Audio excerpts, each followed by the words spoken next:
2027 में विधानसभा चुनाव है और चुनाव की सरगर्मियाँ इन दिनों बढ़ चुकी है। जी हाँ, आपको बताते चलें कि इन दिनों बहुजन समाज पार्टी और उनके लोग काफ़ी ज़्यादा एक्टिव हैं, इसलिए कि होने वाले चुनाव में उत्तर प्रदेश के सबसे बड़े सीट पर यानी बहन कुमारी मायावती को उत्तर प्रदेश का मुख्यमंत्री बनाया जाए, जिसको लेकर उनके समाज के लोग, उनके पार्टी के लोग काफ़ी ज़्यादा एक्टिव हैं। आप देख रहे होंगे कि काफ़ी ज़्यादा धूप है, लेकिन इस धूप में भी उनके समाज के लोग, उनके नेता काफ़ी ज़्यादा एक्टिव हैं और जन जन तक उनके बीच जा रहे हैं, उनकी बातें पहुंचा रहे हैं। लेकिन देखना अब ये है कि 2027 में कितना रंग लाता है। जिस तरीके से देखा जा रहा है कि इतनी धूप है, इतनी धूप में भी आप लोग डेली 2 से 3 गाँवों में जा रहे हैं, बहन कुमारी मायावती की नीतियाँ समझा रहे हैं। क्या है, आप लोगों को धूप नहीं लग रहा है? जी नहीं, हम लोग को धूप का कोई असर नहीं होता।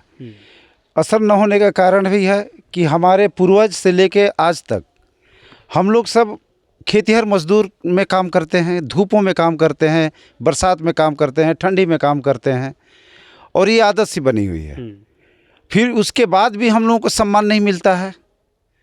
आए दिन पीटे जा रहे हैं गरीब लोग, मजदूर लोग। कई बार आप लोग देखे होंगे टीवी चैनलों पर भी, चूँकि मैं मध्य प्रदेश का बॉर्डर पर भी था, वहाँ भी एक कांड हुआ। एक मज़दूर मजदूरी करने के बाद जब मजदूरी मांगने गया तो उसको उसके ऊपर खड़ा होकर के उस ठाकुर ने पेशाब किया। ये चीज़, इसी चीज़ को दूर करने के लिए हम लोग चाह रहे हैं कि कड़ी से कड़ी मेहनत करके, चाहे जितना पसीना बहाना हो, खून भी बहाना हो, तो हम लोग बहाएँगे। अब माननीय बहन जी को 5वीं बार 2027 में मुख्यमंत्री बनाने का काम करेंगे।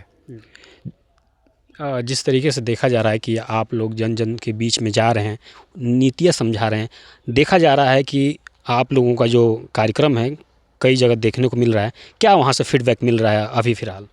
फीडबैक बहुत अच्छा मिल रहा है। नीतियाँ हम लोग इसलिए समझा रहे हैं कि हमारा समाज ललुआ बुधुआ समाज है।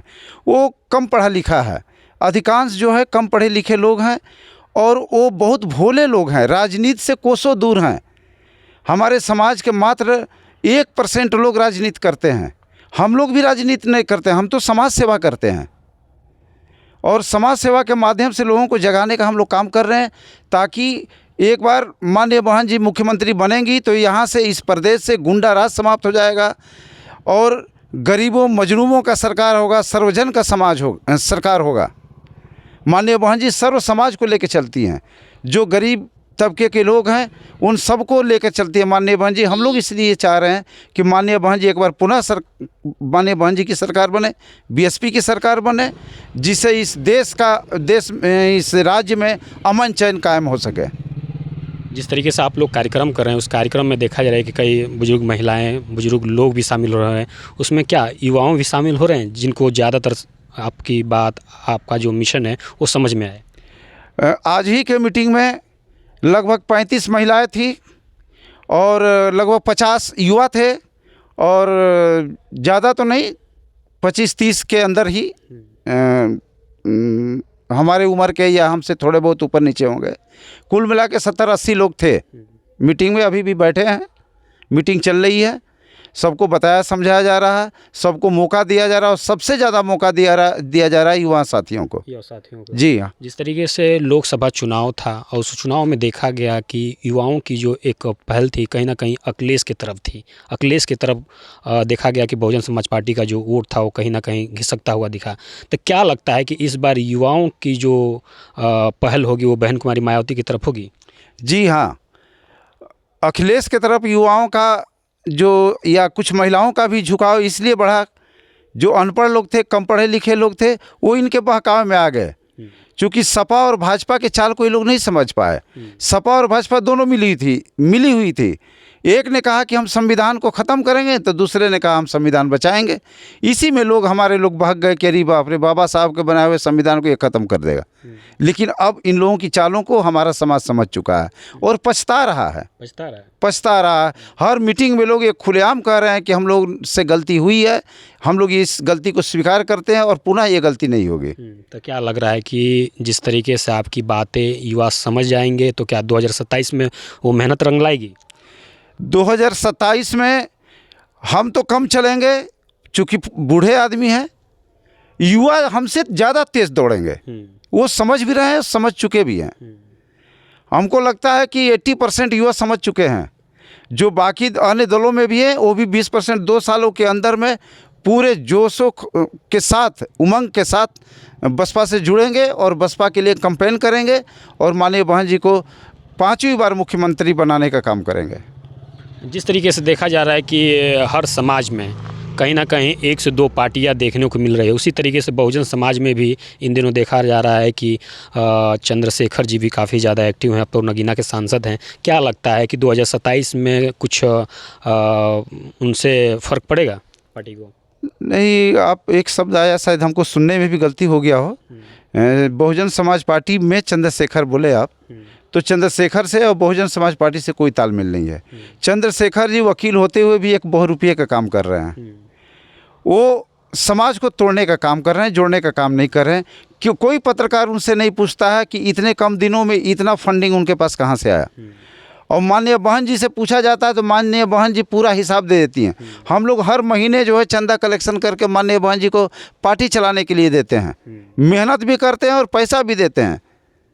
ये काम हम लोग करते हैं, लेकिन दूसरी पार्टियों के पास कहाँ से पैसा आता है, कहाँ से फंडिंग आता है, वो कोई नहीं पूछता। और यही वो फंडिंग के भरोसे हमारे समाज को तोड़ने में लगे हुए हैं। अच्छा, यानी देखा जा रहा है कि चंद्रशेखर आज़ाद जो हैं वो बहुजन समाज पार्टी को तोड़ने में लगे हैं।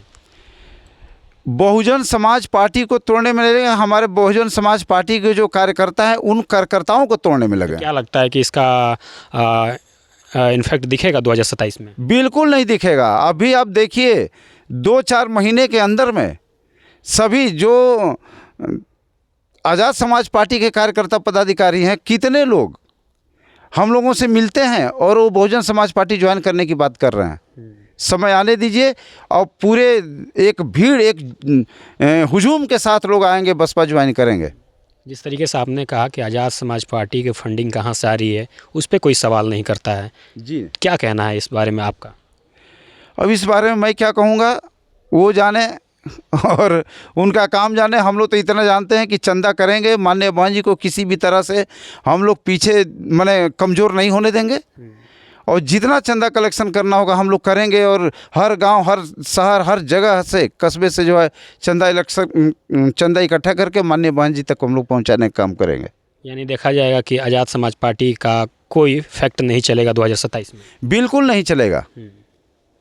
माननीय बहन जी ईमानदारी से और अपने समाज के लिए वो कर्मठता से काम करती हैं। उनकी 24 घंटे वो हमारे समाज के बारे में सोचती हैं, सर्व समाज के बारे में सोचती हैं।